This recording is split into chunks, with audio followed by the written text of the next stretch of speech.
係個網友嗱，呢一個係講嗰個巴拿馬事件嘅進展啊，呢個就係究竟呢個李嘉誠賣唔賣呢個巴拿馬港口咧？咁其實賣唔賣都好大鑊，我解釋俾大家聽。即係咧嗰個巴拿馬港口啊，如果要拆出嚟咧，就係大陸會好商量啲，即係唔係成個 package 賣。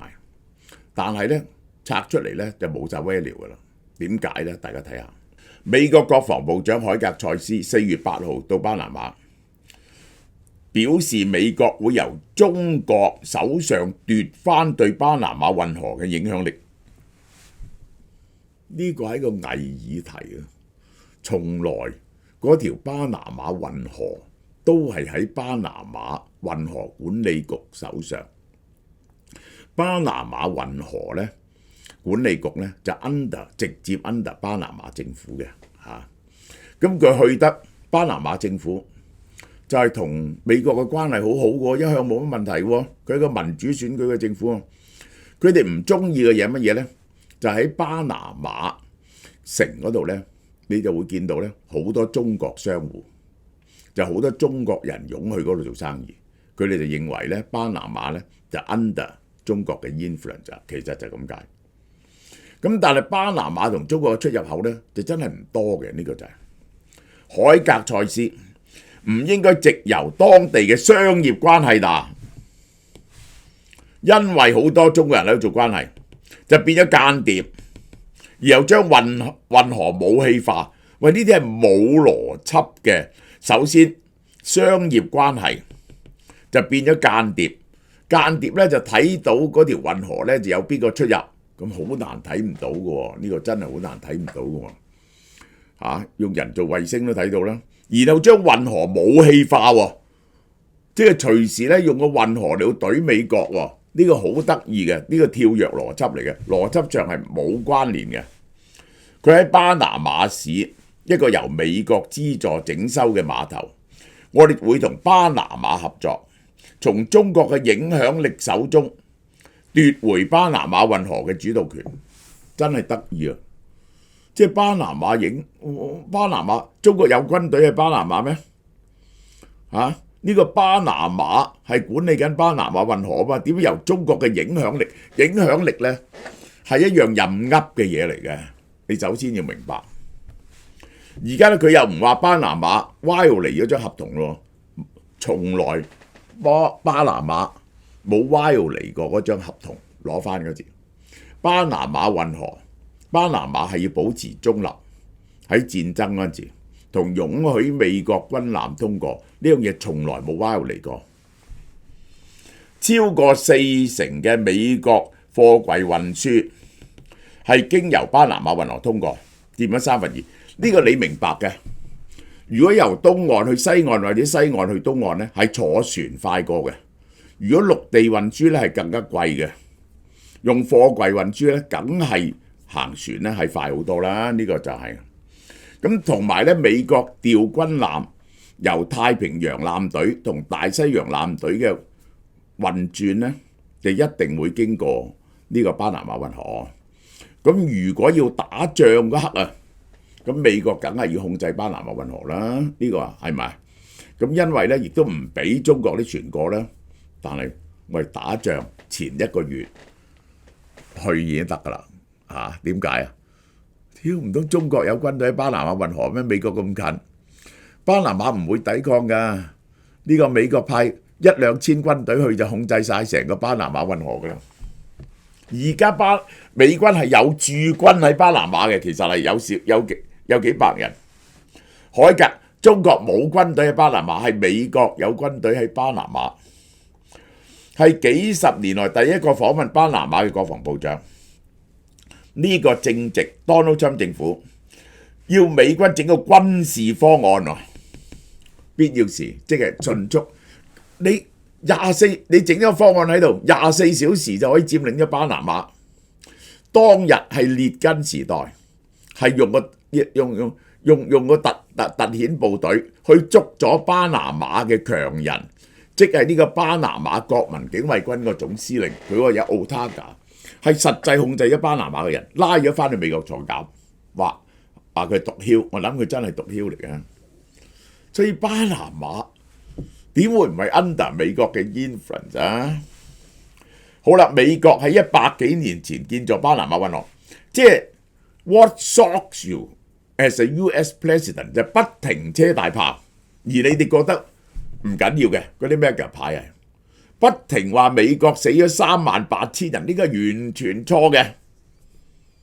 美國死咗幾百人，呢個係死最多人係法國起嗰時，而且死嗰啲冚唪係唔係來自呢個，然後美國死嗰時咧就死咗起嗰時死咗幾千人，死得最多係法國起運河，好似同美國無關。後來美國起嗰時咧就死咗7000人，絕大部分就係喺巴勒比海請過嚟嘅勞工，其實係美國人死咗400-500人，但係佢不停話死咗38000人。喺1999年嗰陣時喺7幾年簽張約，已經20幾年後將主權交翻俾巴拿馬，好簡單啫嘛，即係你出錢起一條隧道，咁呢條隧道咧就叫俾你收費，收咗咁耐，你就要交翻俾人㗎啦，你唔可以永遠佔有，因為喺人哋嘅主權下邊。佢話當初移交運河咧不糟糕嘅交易，海格賽斯佢係由公共安全部長迎接，由總統舉行閉門會談。佢 X 發文，美國同加巴拿馬，喂，而家唔你咪話巴拿馬倒向中國嘅咩？原來美國同巴拿馬長期以來嘅安全夥伴關係，體現咗雙方嘅互相尊重同信任。個危險喺邊度啊？你話要增派軍隊就增派軍隊咯。好啦，嗱，巴拿馬幾聽你話呢？巴拿馬首先已經退出咗一帶一路，然後個審計長同集團子公司審計巴拿馬運河兩端嘅特許經營合約，去捉和黃犯咗咩事？和黃嗰度有5個港口，有5個碼頭，和黃係佔咗2個碼頭，仲有3個，呢個係一個係 PSA 嚟㗎嚇，一個係美國嘅，呢個係巴拿馬審計長話巴拿馬港口公司冇遵守合約續期程序。嗱，佢首先就質疑佢個續約係唔係合法嘅，然後根本就係最早1990幾年嗰張合約有冇違憲，即係懷疑咧佢係貪污獲得嘅，不法獲得嘅。和黃指冇向巴拿馬支付合同規定嘅12億美金，並且採用免稅外包商減低向政府支付嘅費用。嗱，我解釋俾你聽，佢係根據咧，佢有2種收費嘅，一個就係 sales， 即係佢做咗幾多錢，佢做幾多生意就要支付一個額，因為巴拿馬咧好難審計得好詳細，計 sales。咁咧佢咧就唔係，佢就將嗰啲嘢咧就外判咗，唔計入個港口嘅 sales， 即係譬如話呢個搬運嗰啲，佢判咗俾第一間公司，咁於是佢嘅 sales 減少，俾政府嘅錢減少咗。咁呢個我相信係嘅，違反同政府分享10% 純利嘅協議，外判公司賺咗。2003年一項稅收決議，令到佢長和向國家少繳咗85000億，而家仲欠巴拿馬政府3億。嗱，邊個買要俾呢筆數㗎嚇？但佢有權取消你張合同嗰度大鑊。1997年攞到呢2個港口經營權。嗱，我記得當時啊，美國係提出過異議嘅，後來呢係傾好咗嘅。當時嘅美國政府克林頓咧係同意咗長和去管呢2個港口嘅。長和嘅特許經營權由2021年續約25年至2027年，然後今年1月開始審計呢個合約，就因為 Donald Trump 出聲。法律專家話，如果巴拿馬審計長確認特許權續約嗰陣時有違規行為，嗰張續約係續得唔啱嘅，或者最高法院宣布呢個合約違憲，特許權就會被撤銷，歸零，充公咗你。巴拿馬審計長話，而家會對授權續簽港口特許合約官員嘅官員告嗰啲官，因為佢唔應該續約，因為長和冇履行到俾錢嘅責任，將審計結果提交海事當局決定係咪撤銷合約。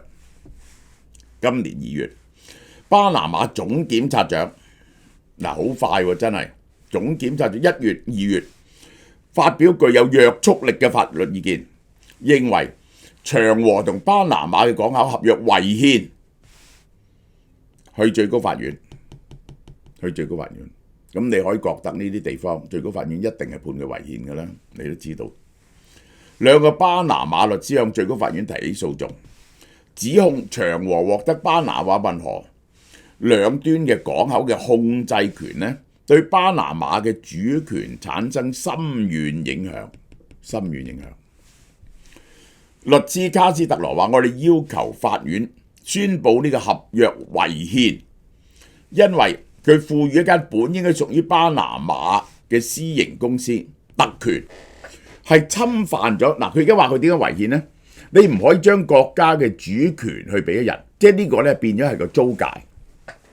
根據特約合約，呢個合約唔合違憲，佢被稱喺呢個指定區域進行未來嘅港口開發，佢中意做乜都得，唔使批准，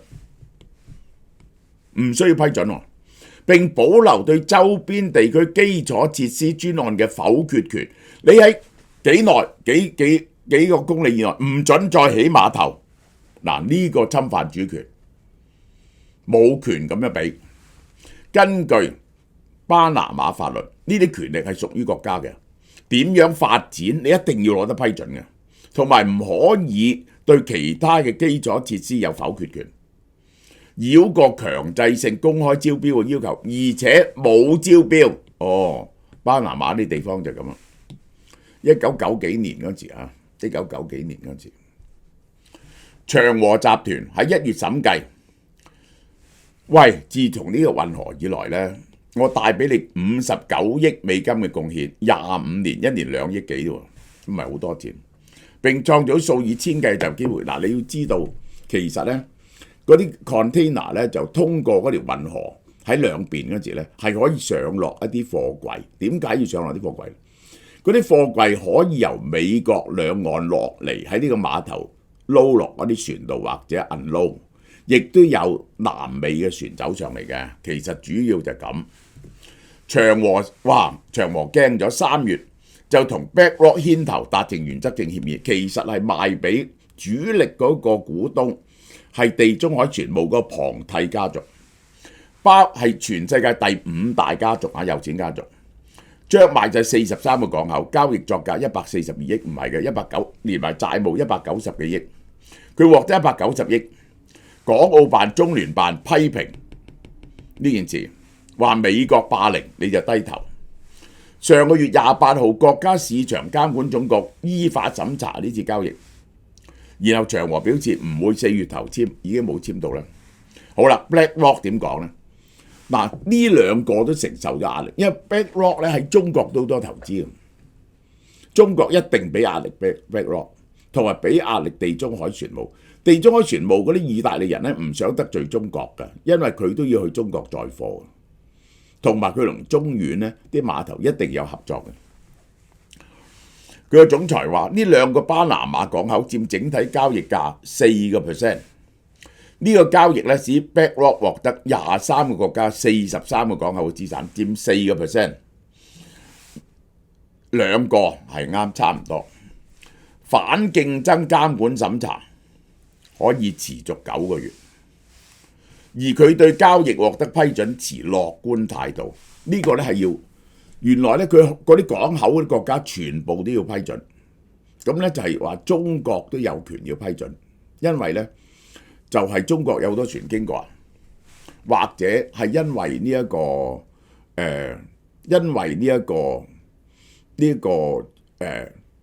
和黃啊，亦都有碼頭喺大陸，中方可能阻止呢個交易，因為中方係巴拿馬港口嘅主要用戶之一。亦都係審查交易嘅50個司法管轄權之一，有50個國家有司法審核權，咁就係23個國家啦，仲包括使用呢啲港口嘅人，呢個係好啦。佢強調呢次收購係出於商業利益而唔係地緣政治，按正確順序而行。雖然有各種講法，但呢個唔係出於政治目的啊。其實用 BlackRock 買咧，李嘉誠咧已經係覺得 BlackRock 咧係對中國友好嘅。其實係中國 BlackRock 真係喺中國好多投資嘅。好啦，而家呢單嘢係點咧？即係 BlackRock 認為係會進行嘅，而進行咧係會全部一齊進行嘅，而佢仲係樂觀嘅。咁呢個係咪衷心嘅咧？咁我覺得咧，褪6個月，如果美中就貿易協議能夠達成協議，某種程度嘅協議，呢個習近平見到 Donald Trump 呢個問題就可以解決。但係如果唔達成協議咧，過幾個月咧，呢個巴拿馬嘅最高法院就會判決違憲，收翻呢兩個碼頭。一收翻呢兩個碼頭嘅問題就解決咗啦，係咪？咁就冇咗啦，根本就係。李嘉誠做緊乜嘢咧？佢特登喺新加坡延伸。李嘉誠基金會同新加坡國家投資公司淡馬錫旗下嘅信託基金會，將 Histotripsy 組織碎化技術腫瘤臨床試驗引入新加坡，捐同淡馬錫一齊捐呢種最新嘅用超音波嚟到碎呢個癌症嘅機器，雙方已承諾投入1200萬加元，7000萬港紙，捐2套俾新加坡國家癌症中心同新加坡國立癌症研究所。佢揀喺新加坡，我解釋俾你聽先。佢已經捐咗4套俾香港，香港咧就唔 Q 識得用，擺咗瑪麗醫院，結果咧就要轉咗去俾嗰啲私家醫院。咁呢套嘢咧就係用超音波嚟到震碎啲癌細胞，係令到癌症末期嘅人都有一線希望。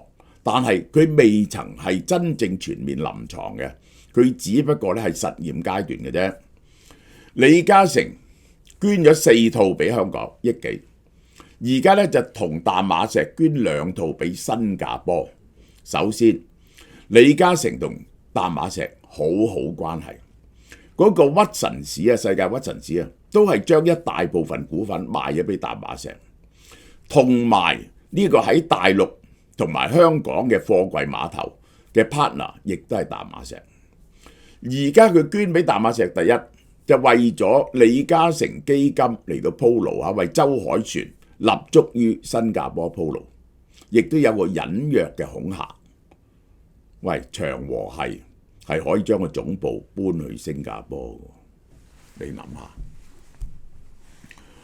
李嘉誠以視像方式參加4月3號，以國語發表4分鐘嘅致辭，講4分鐘嘢。呢個 Histotripsy 不可思議，佢投資高科技㗎。呢個近期佢首度現身，精神飽滿，面露笑容，好嘢。96歲，致辭又話淡馬錫基金呢個言中有物，為每一代人打造更好嘅未來。萬變社會，不變承諾，有深深嘅共鳴。個社會變有啲承諾係唔可以變。我就問你，乜嘢承諾變咗？我覺得街道人評論都唔知，就係中國對香港一國兩制嘅承諾係變咗。即係呢個人生只若如初見何事秋風悲畫扇，等閒變卻故人心，卻道故人心已變。唔係我對香港嘅心變咗，係因為你哋對香港嘅政策變咗。好啦，包括周凱旋周凱旋仲後生過我老婆喎，李嘉誠大我20歲，大我21歲。淡馬錫信託基金主席何晶前任主席，前總理太太，基金會主席Michigan 大學李嘉誠講座徐津，呢、個就係可能係講嗰個識得呢種 medical 嘅啊。呢、個嗰個賣係咪可以繼續啊？拖落去。Ida 我而家明白啦 ，Ida 巴拿馬取消嗰兩個港口，咁呢件事又唔存在啦。啊，或者美中係達成某種程度嘅協議，或者就係俾招商局或者中原入股嗰個收購嘅財團喺董事局度游說。其實個打算係咁，好嘛 ？OK， 好啦，嗱，我啲網友咧就係唔知道嗰個現金券係咪會持續。我話俾你聽，呢個現金券咧係加推到4月11號，你而家仲係有呢個優惠，購買3000蚊電子消費券可以獲得總值3718蚊嘅指定禮物，包括意大利製造 Maserati 太陽眼鏡，價值3510蚊。UV 鏡片設計符合歐盟標準，有輕巧嘅鈦金屬材料，仲有韓國 From Bio 護眼素一盒，價值180蚊嚇，呵護你眼睛健康。